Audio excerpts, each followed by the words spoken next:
नमस्कार दोस्तों, स्वागत है आपका प्रयास एजू हब के इस डिजिटल मंच पे। मैं कमल बाजी और आप मेरे साथ देख रहे हैं 6th ग्रेड थर्ड टास्क आधारित टेस्ट सीरीज 1.0 L1 के मैथ्स के क्वेश्चनों का सॉल्यूशन मैं आपको करवाने जा रहा हूं। देखो बंधु, बोर्डमास के नियम के अकॉर्डिंग टू बोर्डमास नियम अपन कह सकते हैं सबसे पहले भाग सरल होगा और 21 में 7 का भाग लगेगा तो कितनी बार जाएगा? 3 बार। हाँ जी, 3 5 कितना हो जाएगा? 15। ये मल्टीप्लाई कर लो, ठीक है। एक कैरी फॉरवर्ड करेगा 7 3 21 और एक 22, 2 कैरी फॉरवर्ड करेगा 3 और 2 5, 52.5 माइनस 3 माइनस 12.5 का 3 गुना कितना होता है? 37.5 होता है। ओके, हाँ जी। तो बताओ, ये आपके पास में टोटल अल्टीमेटली 52.5 तो था ही था, लेकिन ये माइनस माइनस जुड़ जाते हैं तो 40.5 हो जाएगा। और 40.5 अगर 52.5 में से अगर आप घटाएंगे तो ये 12 पॉइंट कितना बचेगा? 0। और 12.0 बचेगा तो ये राइट आंसर कौन से में हो जाएगा? बी में हो जाएगा। ओके दोस्तों, नेक्स्ट इसके बाद में अगला क्वेश्चन ये लो। ये पहले ब्रैकेट सोल्व कराएगा और छोटा ब्रैकेट सबसे पहले सोल्व होगा। तो ये 1 प्लस 1 भाग मजला कोष्टक के भाग से ही पहले ब्रैकेट सोल्व होगा, भाग। तो ये 1 में 2 का भाग लगेगा तो ये ब्रैकेट में आएगा 1 प्लस 1 बटा 2। ओके, ये मजला ब्रैकेट बंद। ओके, हाँ जी। अब देखो, ये है 1 प्लस 1 भाग मजला ब्रैकेट 1 प्लस 1 भाग, लेकिन ये अंदर से 2 एकम 2 और 1 कितना आएगा? 3 बटा 2 आएगा। कितना आएगा? 3 बटा 2 अंदर से निकल कर आएगा। तो ये अपने आप में बन जाएगा 1 प्लस 1 भाग मजला कोष्टक 1 प्लस 1 गुणा, भाग का चिन्ह गुणा में बदलते ही ये 2 बटा 3 बनने वाली है अपने आप में। ओके, ये हो जाएगा 1 प्लस 1 भाग 1 प्लस 2 बटा कितना? 3। हाँ जी, ये बताओ, यहां से वैल्यू आ जाएगी 1 प्लस 1 भाग मजला कोष्टक 3 एकम 3 और 2 कितना? 5 बटे 3। 5 बटे कितना हो गया? 3। लेकिन अल्टीमेटली ये 5 बटा 3 भी 3 बटे 5 बन जाएगा। 1 प्लस 1 गुणा 3 बटे 5 बन जाएगा। और 5 को 1 से गुणा करोगे 5 और 3 8 बटे कितना हो गया? 5। ये 8 बटे 5 कौन से ऑप्शन में है? फर्स्ट ऑप्शन इसका क्या होगा? राइट आंसर होगा। ओके दोस्तों, नेक्स्ट इसके बाद में अगला क्वेश्चन फिर सिंप्लीफिकेशन का और फ्रैक्शंस का है, ठीक है। तो देखो, 2 एकम 2 और 1 कितना हो जाएगा? 3 बटे 2। फिर अगले बॉक्स में क्या होगा? 3 एकम 3 और 1 4 बटे 3 होगा। फिर अगले बॉक्स में होगा 4 एकम 4 और 1 5 बटे 4 होगा। अगेन ये ऐसे चलता जाएगा। ओके, 19 एकम 19 और 1 20 बटा 19 हो जाएगा। अब आप इनको देखो, ये ऐसे तिरछे कट रहे हैं कि नहीं कट रहे? कट रहे। तो ऐसे कटते जाएंगे तो ऊपर तो 20 बचेगा, लेकिन नीचे कितना बचेगा? 2। और 20 में 2 का भाग देते हैं, कितना आंसर आएगा? 10 राइट आंसर आ जाएगा। ओके दोस्तों, नेक्स्ट इसके बाद में अगला क्वेश्चन। ये ऐसी फ्रैक्शन है कि इनके हर को तोड़ सकते हैं आप। हर को तोड़ेंगे तो इसको 4 गुणा 5 लिख दे, चाहे 30 को चाहे आप 5 गुणा 6 लिख दें, 42 को पात्रता में भी आ सका है इस प्रकार का प्रश्न, 42 को 6 गुणा 7 लिख दें। इस प्रकार से आगे चलता रहेगा। इसको लिख सकते हैं आप 11 गुणा 12। देखो भाई, ये 1 बटा 20 है, इसको लिख सकते हैं 1 बटा 4 माइनस 1 बटा 5, क्योंकि वापस आप लघुत्तम लेंगे तो 4 गुणा 5 आ जाएगा, 5 में से 4 घटेगा 1 बच जाएगा, प्लस आगे वाला 1 बटा 5 माइनस 1 बटा 6 के रूप में लिखा जा सकता है, प्लस इसके बाद में 1 बटा 6 माइनस 1 बटा कितना? 7, प्लस एंड सोल ऐसे चलता रहेगा ये। और लास्ट में 1 बटा 11 माइनस 1 बटा 12 लिख सकते हैं। 1 बटा 11 माइनस क्या लिख सकते हैं? 1 बटा 12 लिख सकते हैं। आप इन सभी ब्रैकेटों में देखो, ये कट जाएंगे अपने आप में। कौन कौन से कट रहे हैं? देखो, ये माइनस का और ये प्लस का कटेगा, ये माइनस का और ये प्लस का कटेगा, ये माइनस और ये कोई प्लस कटेगा, ऐसे कटता जाएगा। तो ये अल्टीमेटली आ गया 1 बटा 4 माइनस 1 बटा 12। इन सब का लघुत्तम कितना हो गया? 12। 4 का भाग 3 बार, 3 माइनस 3 का भाग 1। ये 2 बटे 12 को काटेंगे तो अपन 1 बटा कितना बोल सकते हैं? 6। 1 बटा 6 राइट आंसर कौन से ऑप्शन में है? सी ऑप्शन में। इसके बाद में अगला क्वेश्चन है दोस्तों, ये वापस सरलीकरण के सारे प्रश्न हैं, ठीक है। पूर्ण संख्याओं की जोड़ बाकी गुणा भाग है ये। तो मैं ये कहना चाह रहा हूं कि बार कोष्टक पहले सरल होता है, और पहले सरल होगा तो ये 18 माइनस 11 में से 5 घटेगा, कितना बचेगा? 6। छोटा कोष्टक, मजला कोष्टक और बड़ा कोष्टक, और इधर क्या है? प्लस का साइन है 13 मजला कोष्टक और फिर प्लस का साइन है 12 बड़ा कोष्टक और फिर मल्टीप्लाई, 11 में से 5 घटेगा, कितना बचेगा 6। ओके, देखो दोस्तों ये हो जाएगा 6 गुणा बड़ा कोष्टक 12 प्लस ए मझला कोष्टक 13 प्लस 12 हो जाएगा। ठीक बात है, हाँ जी 13 प्लस 12 हो गया। ये 18 में से 6 घटेगा, कितना 12, 13 और 12 25 होते हैं, तो 6 गुणा बड़ा कोष्टक 12 प्लस 13 और 12 कितने हो गए 25 हो गए, 25 और 12 37 हो जाएंगे, तो 37 को आप गुणा कर लीजिएगा 6 से, 7 6 42, 36 18 और 4 22, ये 222 इसका क्या होगा राइट आंसर होगा। नेक्स्ट इसके बाद में अगला क्वेश्चन, ये देखो आपको कह रहा है कि 45% बराबर अंडर रूट में 225 प्लस से 21 है आपके पास में। ये मतलब किसी x के वैल्यू है, यहाँ पे किसकी वैल्यू है, x की वैल्यू है यहाँ पे, ये x है यहाँ पे, हिडन x है यहाँ पे, ये x का करेक्शन है इसमें। तो देखो बंधु ये साइड मेरे हिसाब से यहाँ पे x का 45% है, तो x का 45% होता तो x गुणा 45/100 होता बराबर 225 का वर्गमूल 15 प्लस कितना हो गया 21, ये हो गया 5 का भाग 9 बार और 5 का भाग है 5 दूनी 10 से 20 बार बराबर 15 इंटू 15 प्लस कितना हो गया 21, 15 प्लस 21 कितना हो गया आपके पास में 36, 9 का भाग 36 में 4 बार और 4 को 20 से गुणा करोगे 20 हो के कितना 80, तो राइट आंसर इसका कौन सा आ जाएगा 80। ये x का 45% बराबर 225 से प्लस 21 है आपके पास में रूट में। ठीक है, 225 का वर्गमूल 15 होता है। ये लो साहब, ये इस प्रकार का प्रश्न है आपके पास में कि यहां पे आपको फ्रैक्शंस को सोल्व करनी है, तो ये ऊपर तो 1/3 प्लस से 1/4 ब्रैकेट सोल्व होगा, और ब्रैकेट सोल्व होगा तो 5 और 2 का लघुत्तम 10, 10 में 5 का भाग 2 बार 2 दूनी 4 माइनस 2 का भाग 10 में 5 बार 5, ये लो 5 आ गया आपके पास में। ओके, बट्टे में क्या है ऑफ पहले सरल होता है, तो ये 3/4 ऑफ है 1 सही 2/3 माइनस से 4/5 ऑफ 3/4 है। ठीक है, ओके ये आ गया आपके पास में 1/3 प्लस से ये आ गया माइनस का 1 है, तो माइनस का 1/40, ये प्लस का है। ओके, अब अपन ऑफ को सोल्व करेंगे, ऑफ को सोल्व करेंगे तो ये बताओ, सॉरी नीचे ये भिन्नु को सोल्व करनी थी अपन को नीचे वाले में, तो नीचे वाले में अपन एक भिन्न को तो सोल्व कर लेते हैं दोस्तों। 1 सही 2/3 है, ये 1 सही कितना है 2/3 है।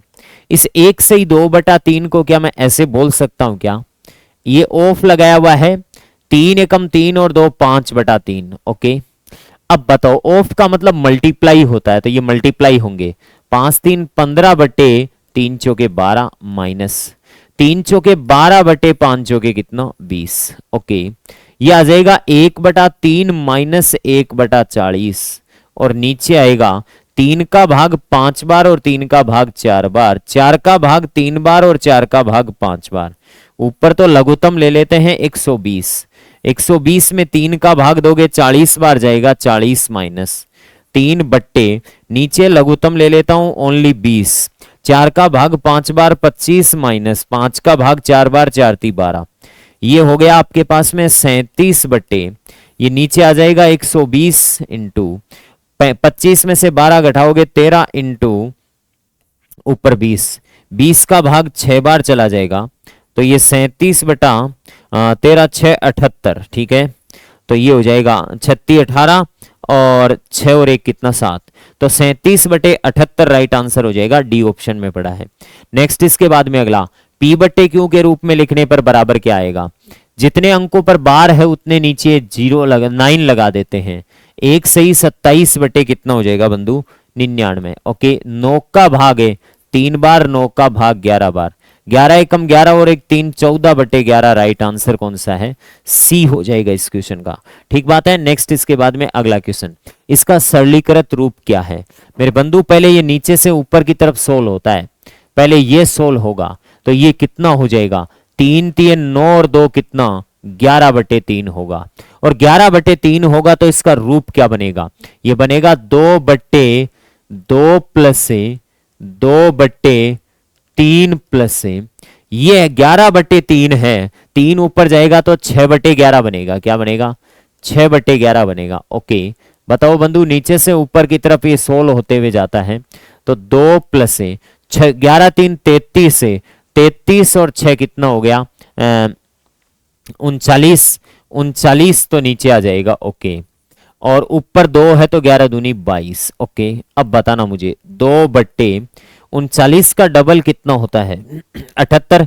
78, ये 79, 80, 80 और 20 कितना हो गया? 100। 100 नीचे, ऊपर कितना? 39। वो बगल में क्या चल रहा था? इसके बगल में चल रहा था भाग 0.39। भाग का चिन्ह गुणा में बदले, सॉरी, भाग 0.39 ही रख लेता हूं एक बार। तो भाग 0.39 को 3/9 क्या लिख सकता हूं? 3/9 क्या लिख सकता हूं? 100। ये 100 तो ऊपर चला जाएगा और 3/9 कहाँ आ जाएगा? नीचे। ले भाई, 3/9 से 3/9 39 कट गया, 100 से 100 कट गया, उत्तर ही कितना आ गया? 2। तो 2 कौन से ऑप्शन में है? ये बी ऑप्शन में। ये इस प्रकार से हमने L1 के क्वेश्चनों का सॉल्यूशन किया। Okay, thank you. अभी आपके जो केमिस्ट्री के क्वेश्चन हैं इनका मैं आपको व्याख्यात्मक सॉल्यूशन प्रोवाइड करता हूँ। पहला जो क्वेश्चन है वो कह रहा है कि उदासीन प्रकृति का लवण कौन सा है। तो आपको पता है लवण 3 प्रकार के होते हैं, अम्लीय, क्षारीय और उदासीन। उदासीन लवण वो होते हैं जो प्रबल अम्ल और प्रबल क्षार से बने। तो आपको पता है कि ये NaOH और NaNO3 से बना है, ठीक है। तो ये NaNO3 जो है वो NaOH और KNO3 से या किसी भी नाइट्रेट से बना है। तो ये जनरली HNO3 से बना है, मतलब ये बना है NaOH प्लस HNO3। प्रबल क्षार, प्रबल अम्ल, और प्रबल क्षार और प्रबल अम्ल से जो लवण बनते हैं वो उदासीन होते हैं। प्रबल अम्ल और प्रबल क्षार से जो लवण बनते हैं वो उदासीन होते हैं। अगला प्रश्न जो है, निम्नलिखित में से किस समूह के पदार्थ जो है वो अम्ल होते हैं? चूने का पानी जो है वो क्षारीय होता है, सिरका अम्लीय होता है, साबुन क्षारीय होता है, दही जो है वो अम्लीय होता है, मिल्क ऑफ मैग्नीशिया क्षारीय होता है। दही अम्लीय होता है लैक्टिक अम्ल के कारण, और सिरका जो है वो एसिटिक अम्ल के कारण अम्लीय होता है। तो बी ऑप्शन के जो दोनों विकल्प हैं वो अम्लीय है। टूथपेस्ट जो होती है वो क्षारीय होती है, याद रखना, टूथपेस्ट क्षारीय होती है। फिनोप्टोलिन सूचक का रंग क्षारीय माध्यम में गुलाबी हो जाता है, क्षारीय माध्यम में गुलाबी हो जाता है, बी ऑप्शन। अगला जो प्रश्न है वो कह रहा है अम्ल कौन होते हैं। तो आपको पता है कि जो आरएनएस की परिभाषा है उसके कारण अम्ल वो होते हैं जो प्रोटॉन दाता, मतलब प्रोटॉन देते हैं, और क्षार वो होते हैं जो प्रोटॉन ग्रहण करते हैं। तो ये आपके प्रश्न थे, मुझे उम्मीद है आपके लिए काफी उपयोगी साबित होंगे। धन्यवाद। डियर स्टूडेंट, प्रयास के ऑनलाइन एजुकेशन प्लेटफॉर्म पर आप सभी का हार्दिक स्वागत है। जो हमारी टेस्ट सीरीज चल रही थी 3rd ग्रेड के लिए, जो L1, उसमें जो फिजिक्स के क्वेश्चन आए हुए थे आज के, वो हम उस पर चर्चा करने जा रहे हैं। देखो सॉल्यूशन करें उनके। प्रकाश तरंगों का वेग, प्रकाश तरंगों का वेग सर्वाधिक होता है। देखो प्रकाश तरंगें होती हैं, उनका वेग सर्वाधिक किस में होता है? देखा, कांच में, निर्वात में, वायु में, पानी में। तो देखो जब माध्यम चेंज हो गया, माध्यम चेंज होने का मतलब कांच, वायु और पानी, इनमें माध्यम चेंज हो गया तो क्या कम हो जाता प्रकाश तरंगों का वेग? तो किस में ज़्यादा होता है? निर्वात में। निर्वात में प्रकाश तरंगों का वेग सर्वाधिक होता है, 3 × 10⁸ मीटर प्रति सेकेंड आप बोलते हो उनका। अगला देखिए, नेक्स्ट वाला कहाँ गया इसमें? हाँ, इधर आ गया, ठीक है। देखा, एक व्यक्ति एक स्थिर समतल दर्पण की ओर 5 मीटर, देखो आपका कोई समतल दर्पण है जो स्थिर है, क्या है? स्थिर है, मतलब मूव नहीं कर रहा है कहीं पर, और व्यक्ति इसके सामने खड़ा है और वह क्या है? इधर चल रहा है। किस वेग से? 5 मीटर प्रति सेकंड के वेग से क्या है? समतल दर्पण की ओर वो चल रहा है। तो उसके प्रतिबिंब का वेग दर्पण के सापेक्ष पूछा है। किसके सापेक्ष? दर्पण है। दर्पण के अंदर जो प्रतिबिंब बनता है उसके सापेक्ष उसका वेग पूछा है। तो क्या इसके सापेक्ष है? तो वेग क्या हो गया? इसके सापेक्ष। किसके? दर्पण के सापेक्ष। किसका? प्रतिबिंब का वेग पूछा है। तो क्या हो जाएगा? दर्पण के सापेक्ष पूछा, क्योंकि दर्पण तो स्थिर है। तो आप ये आप करके देख लेना चाहिए, क्या जिस रफ्तार से आप चल रहे, जिस वेग से आप दर्पण की ओर चल रहे, तो आपका प्रतिबिंब भी उसी वेग से क्या आ जाएगा? आपके पास नजदीक आता हुआ दिखाई देता है। तो क्या है? इसके सापेक्ष का वेग भी कितना हो जाएगा? 5 मीटर प्रति सेकंड। अगर आपसे पूछा है, मतलब कि आप खुद मान लो कि वो बिंब आप ही हो, वो व्यक्ति आप ही हो, आपके सापेक्ष पूछते तो क्या उसका वेग कितना हो जाता है, डबल हो जाता है, 2 टाइम्स हो जाता है। तो क्या है, आपसे पूछा है दर्पण के सापेक्ष, तो क्या आ जाएगा 5 मीटर प्रति सेकंड। अगला प्रश्न देखिए, अगला प्रश्न है वाहनों की हेडलाइट में प्रयुक्त दर्पण कौन सा होता है। जो कार, मोटर कार, बस, ये इनमें जो हेडलाइट्स होती हैं उनमें किस प्रकार का दर्पण का उपयोग किया जाता है, तो ये आपको पता होना चाहिए किस प्रकार का दर्पण होता है। वो आपका देखो समतल दर्पण नहीं होता है, हेडलाइट के अंदर जो दर्पण होता है देख लेना वो किस आकृति का होता है, अंदर पुलिस की भी होती है, बाहर नहीं होती है, तो वो क्या किस प्रकार का दर्पण होगा, वो आपका अवतल टाइप दर्पण हो जाएगा, अवतल टाइप दर्पण हो जाएगा। अगला प्रश्न देखिए, अगला प्रश्न है प्रकाश तरंगे होती हैं, प्रकृति पूछी है प्रकाश तरंगों की प्रकृति किस प्रकार की होती है। एक दे रखा आपका विद्युत तरंगे, दूसरा चुंबकीय। देखो विद्युत तरंगे भी उसकी प्रकृति होती है, विद्युत के प्रति भी वो क्या है क्रियाशील होती है, चुंबक के प्रति भी वो क्रियाशील होती हैं। तो कौन सी तरंगे होती हैं, आपका बेटर आंसर कौन सा हो गया, विद्युत चुंबकीय तरंगे होती हैं, जो विद्युत और चुंबक के प्रति अपना प्रभाव प्रकट करती हैं। तो क्या है, विद्युत चुंबकीय तरंगे होती हैं, स्थिर विद्युत तरंगे नहीं होती हैं। ये दोनों ही सही हैं, लेकिन बेटर कौन सा है, सी आपका ऑप्शन है सही है। अगला प्रश्न है, अगला प्रश्न आपका केमिस्ट्री से संबंधित है, जो केमिस्ट्री वाले सर इसके सॉल्यूशन करवाएंगे। धन्यवाद सभी को। नमस्कार दोस्तों, प्रयास एजुहब में आपका स्वागत। और मैं लेवल 1 के जो क्वेश्चंस हैं, जो आसान क्वेश्चन आपको दिए उनका सॉल्यूशन लेकर आया हूँ, और हमें उम्मीद है कि हमारी टेस्ट सीरीज से आपको बहुत फायदा मिल रहा होगा। अब क्वेश्चन नंबर 124 की बात करें कि IUCN रेड लिस्ट में गंभीर से लुप्त प्राय श्रेणी का क्या अर्थ है, कि वे प्रजातियां जो अभी भी प्रचुर मात्रा में मौजूद हैं, वे प्रजातियां जो जंगल में विलुप्त हो चुकी हैं, वे प्रजातियां जिन्हें जंगल में विलुप्त होने का अत्यंत उच्च जोखिम है, वे प्रजातियां जिनके बारे में पर्याप्त डेटा उपलब्ध नहीं है। तो 124 क्वेश्चन का सही आंसर आपके सी बन जाएगा, कि सी आंसर होगा। वहीं आपके क्वेश्चन नंबर 125 की बात करें तो एक सींग वाले गैंडे के संरक्षण के लिए भारत का कौन सा राष्ट्रीय उद्यान सबसे अधिक प्रसिद्ध है। कि एक सींग वाला गैंडा, मतलब इसको राइनो भी कहते हैं, आप इंग्लिश में क्या कहते हैं, राइनो। और राइनो के लिए प्रसिद्ध जो आपके राष्ट्रीय उद्यान है वो पूर्वांचल में और असम में है, जैसे मानस है, काजीरंगा है।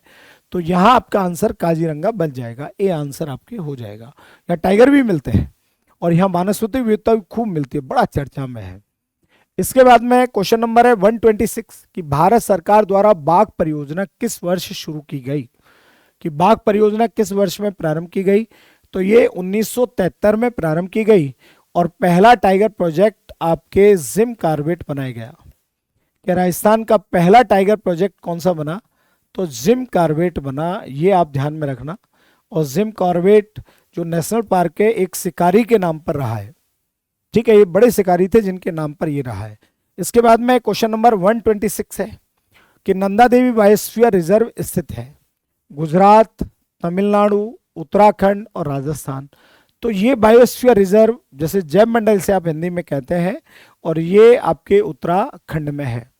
क्वेश्चन नंबर है 128 कि रामसर सम्मेलन जाना जाता है, किसके लिए जानते हैं, तो ये नमभूमि संरक्षण के लिए जानते हैं।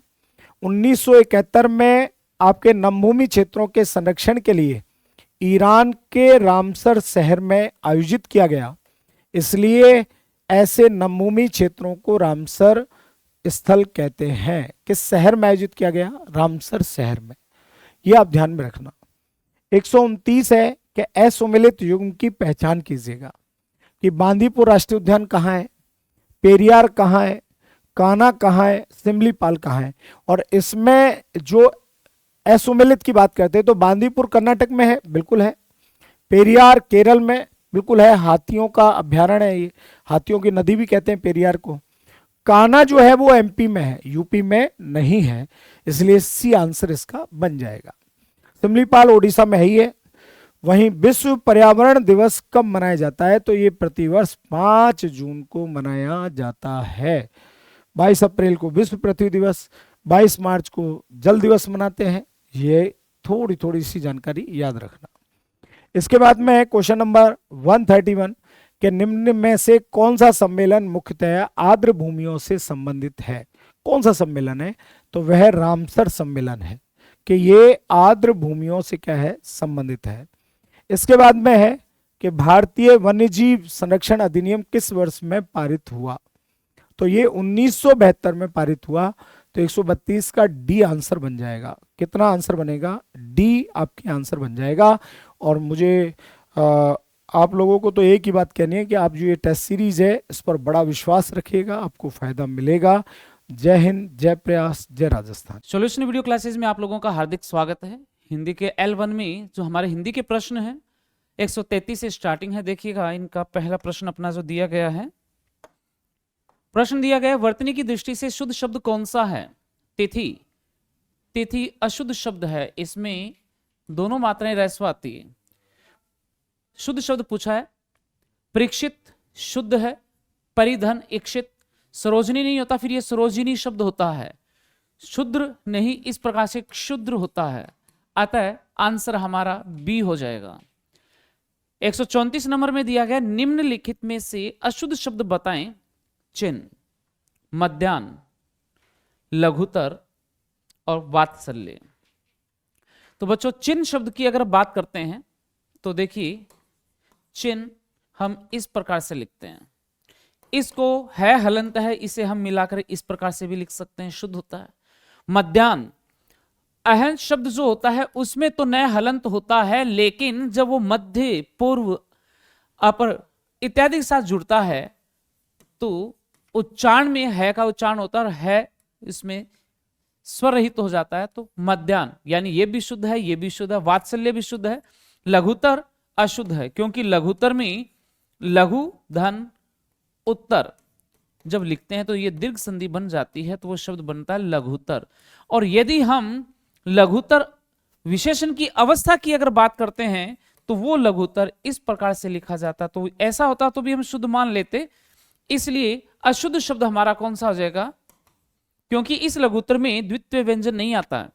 Answer C. नेक्स्ट, अशुद्ध शब्द का चयन कीजिए। पीड़ित, जड़मती, योगरूढ़, निरोगी। पीड़ित, जड़मती, योगरूढ़ शुद्ध है, निरोगी नहीं होता, निरोग शब्द होता है। 136 नंबर प्रश्न दिया, किस विकल्प के सभी शब्द शुद्ध है?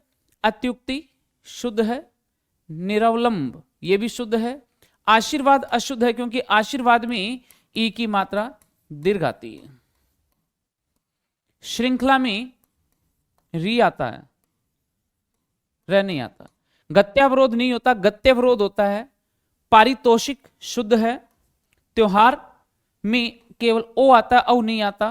प्रज्वलित शुद्ध है, अतः आंसर हमारा ए हो जाएगा।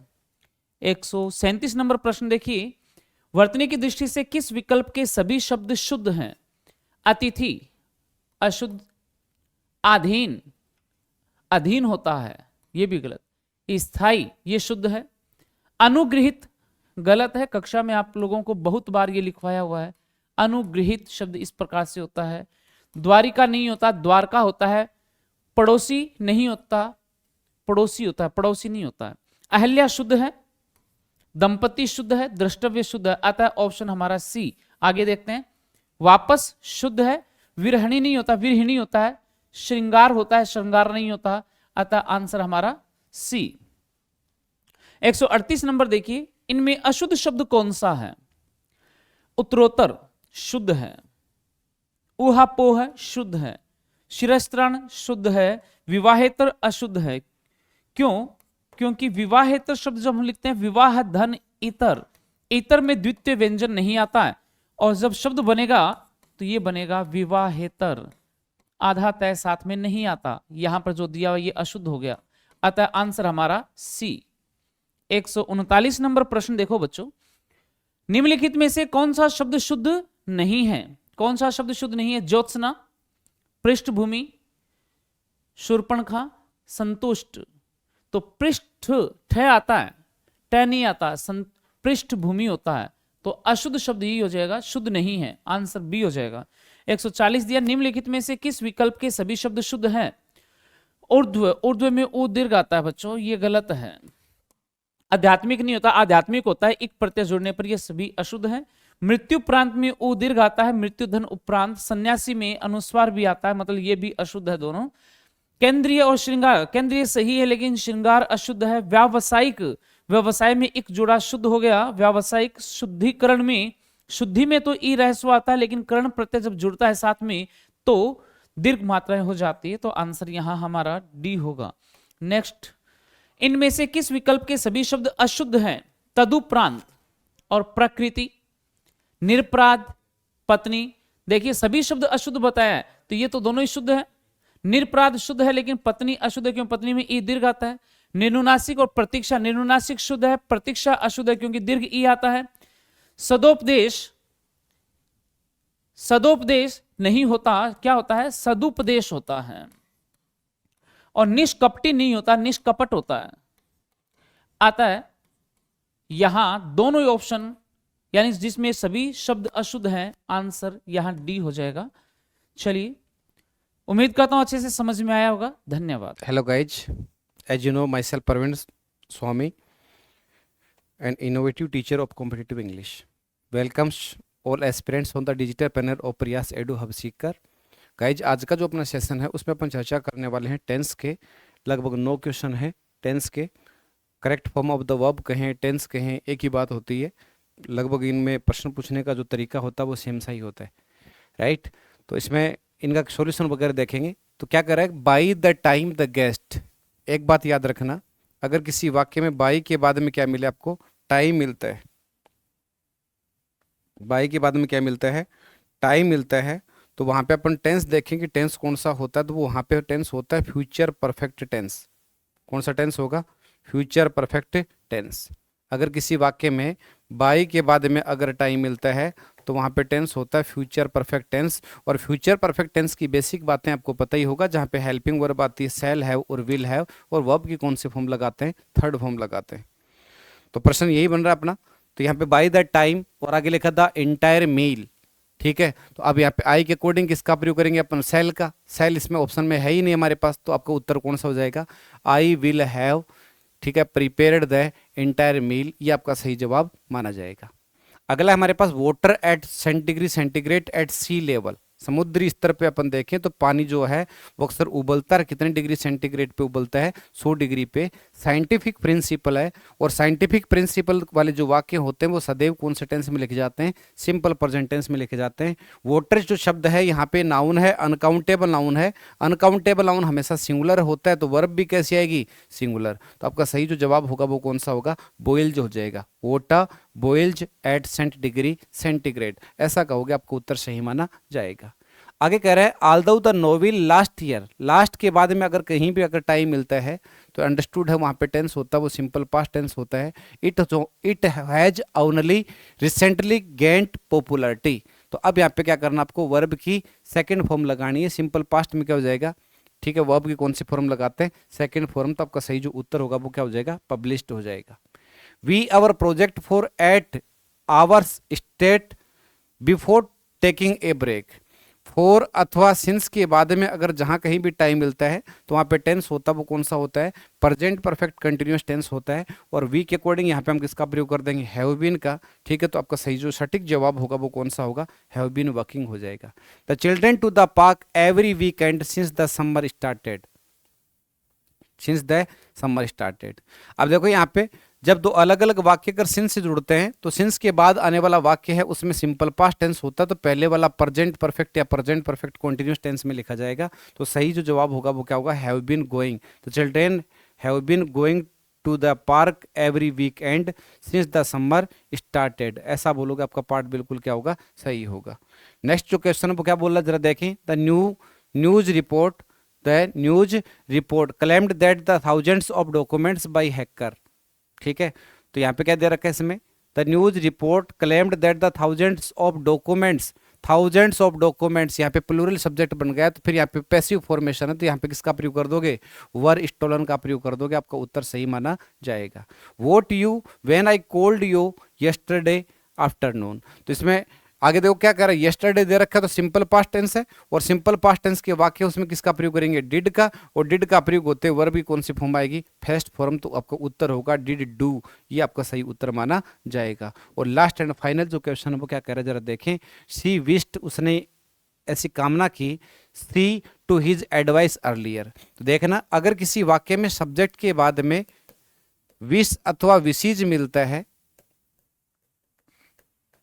और पुनः सब्जेक्ट मिलता है तो वहां वर्ब जो आती है वो कैसी आती है, प्लूरल आती है। जहां टेंस आता है वो सिंपल पास्ट है, यानी या तो वर्ब की सेकंड फॉर्म लगाएंगे या फिर किसका प्रयोग करेंगे, वर्ब का। लेकिन अगर यहाँ पे विश की बजाय यहाँ पे अगर विश्ड दे रखा है तो आपका उत्तर जो है वो वर्ब भी सही है, लेकिन ज्यादा सही जो उत्तर होगा वो कौन सा होगा, हैड बीन वाला पार्ट हो गया, फिर हैड होगा, हैड प्लस वर्ब की थर्ड फॉर्म भी बोल सकते हैं, हैड बीन भी बोल सकते हैं, इस प्रकार से मिलेगा। ठीक है, और यहाँ पे हैड किसको दर्शाएगा, प्लूरल वर्ब को दर्शाएगा। तो आपका सही जो उत्तर होगा वो यहाँ पे कौन सा होगा, हैड लिसन्ड, हैड लिसन्ड, ये आपका सही जवाब होगा। उम्मीद करता हूँ आपका पेपर सभी का बहुत अच्छे से हो रहा होगा, और इसी क्रम में अपनी तैयारी को आप बेहतरीन अंजाम देते रहें। सभी अभ्यर्थियों को जय हिंद, जय भारत, बेस्ट ऑफ लक।